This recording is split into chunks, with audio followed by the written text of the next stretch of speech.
जय माता दी। प्रिय भक्तों, आप सभी का हमारे चैनल मन की शांति में बहुत बहुत स्वागत है। भगवान भोलेनाथ का ध्यान करते हुए आप सब 26वें अध्याय का श्रवण कीजिए। ईश्वर बोले, हे सनत कुमार, श्रावण मास में अमावस्या के दिन जो करणीय है उसको तथा प्रसंग बस जो कुछ अन्य बात मुझे याद आ गई है उसको भी मैं आपसे कहता हूँ। पूर्व काल में अनेक प्रकार के महान बल तथा पराक्रम वाले जगत का विध्वंस करने वाले तथा देवताओं का उत्पीड़न करने वाले दुष्ट दैत्यों के साथ मेरे अनेक युद्ध हुए।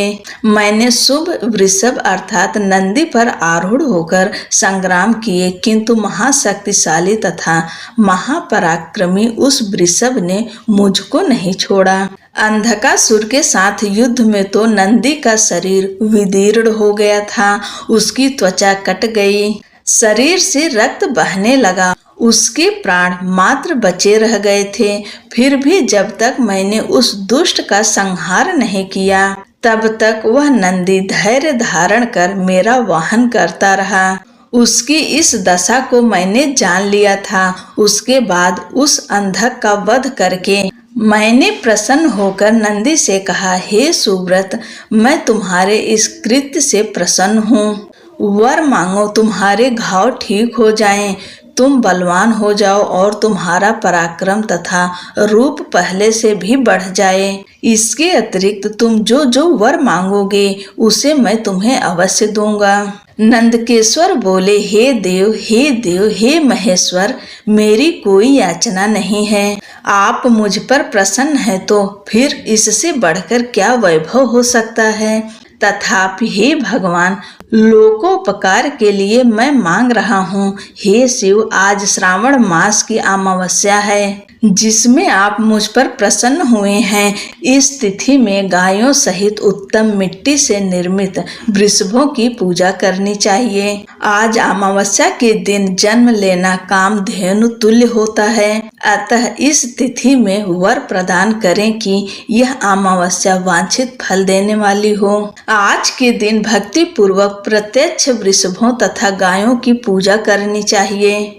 गेरू आदि धातुओं से प्रयत्न पूर्वक उन्हें भूषित करना चाहिए। उनकी सींगों पर सोना, चांदी आदि के पत्थर, मढ़े और रेशम के बड़े बड़े गुच्छों को भी सींगों पर बांधें। अनेक प्रकार के वर्णों से चित्रित सुंदर वस्त्र से उनकी पीठ को ढक दें और गले में मनोहर शब्द करने वाला घंटा बांध दें। सूर्योदय से लगभग 4 घड़ी बीतने पर गायों को ग्राम से बाहर ले जाकर पुनः सायं वेला में ग्राम में प्रवेश कराएं।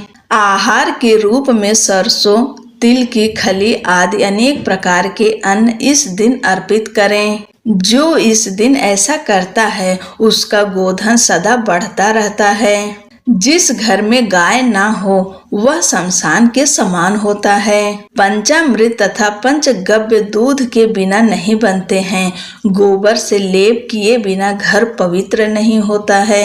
हे सुरोत्तम, जहाँ गोमूत्र से छिड़काव नहीं होता वहाँ चींटी आदि जंतुओं का उपद्रव विद्यमान रहता है। हे महादेव, दूध के बिना भोजन का रस ही क्या है। हे प्रभु, यदि आप मेरे ऊपर प्रसन्न हैं तो इन वरों को तथा अन्य वरों को भी मुझे प्रदान कीजिए। हे सनत कुमार, तब नंदी का यह वचन सुनकर मैं बहुत प्रसन्न हुआ। मैंने कहा, हे वृष श्रेष्ठ, जो तुमने मांगा है सब हो जाए। हे नंदिन, इस दिन का जो अन्य नाम है उसे भी सुनो। जो वृषभ किसी के द्वारा कहीं भी किसी कार्य में प्रयुक्त नहीं किया जाता और तृण खाता हुआ तथा जल पीता हुआ जो शांति पूर्वक विचरण करता है तथा महान वीर व बलशाली होता है, उसे पोल कहा जाता है। अतः हे नंदिन, उसी के नाम से यह दिन पोला नाम वाला होगा। इस दिन अपने इष्ट बंधुओं के साथ महान उत्सव करना चाहिए। हे वत्स, मैंने उस दिन ये श्रेष्ठ वर प्रदान किए थे, अतः लोगों के द्वारा इस श्रेष्ठ दिन को पोला नाम वाला कहा गया है। इस दिन सभी कामनाओं को पूर्ण करने वाला वृषभों का महान उत्सव करना चाहिए। इसके साथ ही अब मैं इसी तिथि में किए जाने वाले कुश ग्रहण का वर्णन करूंगा। श्रावण मास की अमावस्या के दिन पवित्र होकर कुशों को उखाड़ लाएं।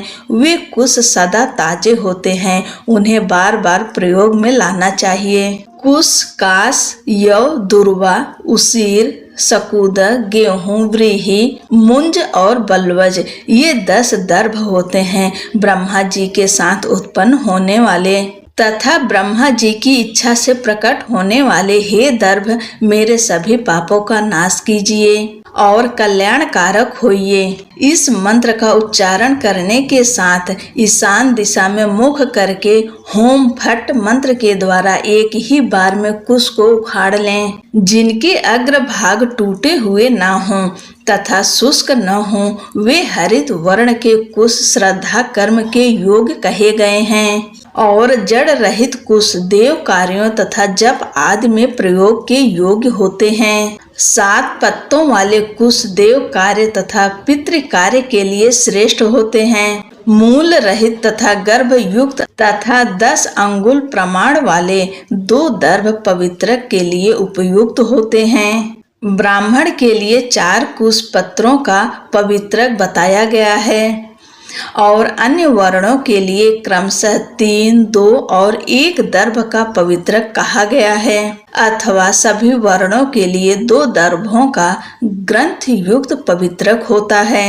यह पवित्रक धारण करने के लिए होता है, इसे मैंने आपको बता दिया है। उत्पवन हेतु सभी के लिए 2 दर्भ उपयुक्त होते हैं। 50 दर्भों से ब्रह्मा और 25 दर्भों से विष्टर बनाना चाहिए। आचमन के समय हाथ से पवित्रक को नहीं निकालना चाहिए। विकिर के लिए पिंड देने तथा अग्नौकरण करने के साथ और पाद्य देने के पश्चात पवित्रक का त्याग कर देना चाहिए। दर्भ के समान पुण्यप्रद, पवित्र और पापनाशक कुछ भी नहीं है। देव कर्म तथा पितृकर्म ये सब दर्भ के अधीन है। उस प्रकार के दर्भों को श्रावण मास की अमावस्या के दिन उखाड़ना चाहिए, इससे इनकी पवित्रता बनी रहती है। श्रावण मास की अमावस्या का वर्णन क्या किया जाए? हे सनत कुमार, श्रावण मास की अमावस्या के दिन जो कृत्य होता है उसे मैंने कह दिया। श्रावण मास में और भी जो करणीय है उसे भी मैं आपसे कहता हूँ। इस प्रकार श्री स्कंद पुराण के अंतर्गत ईश्वर सनत कुमार संवाद में श्रावण मास महात्म्य में अमावस्या के दिन वृषभ पूजन कुश ग्रहण नामक 26वां अध्याय पूर्ण हुआ। बोलो भगवान शंकर की जय।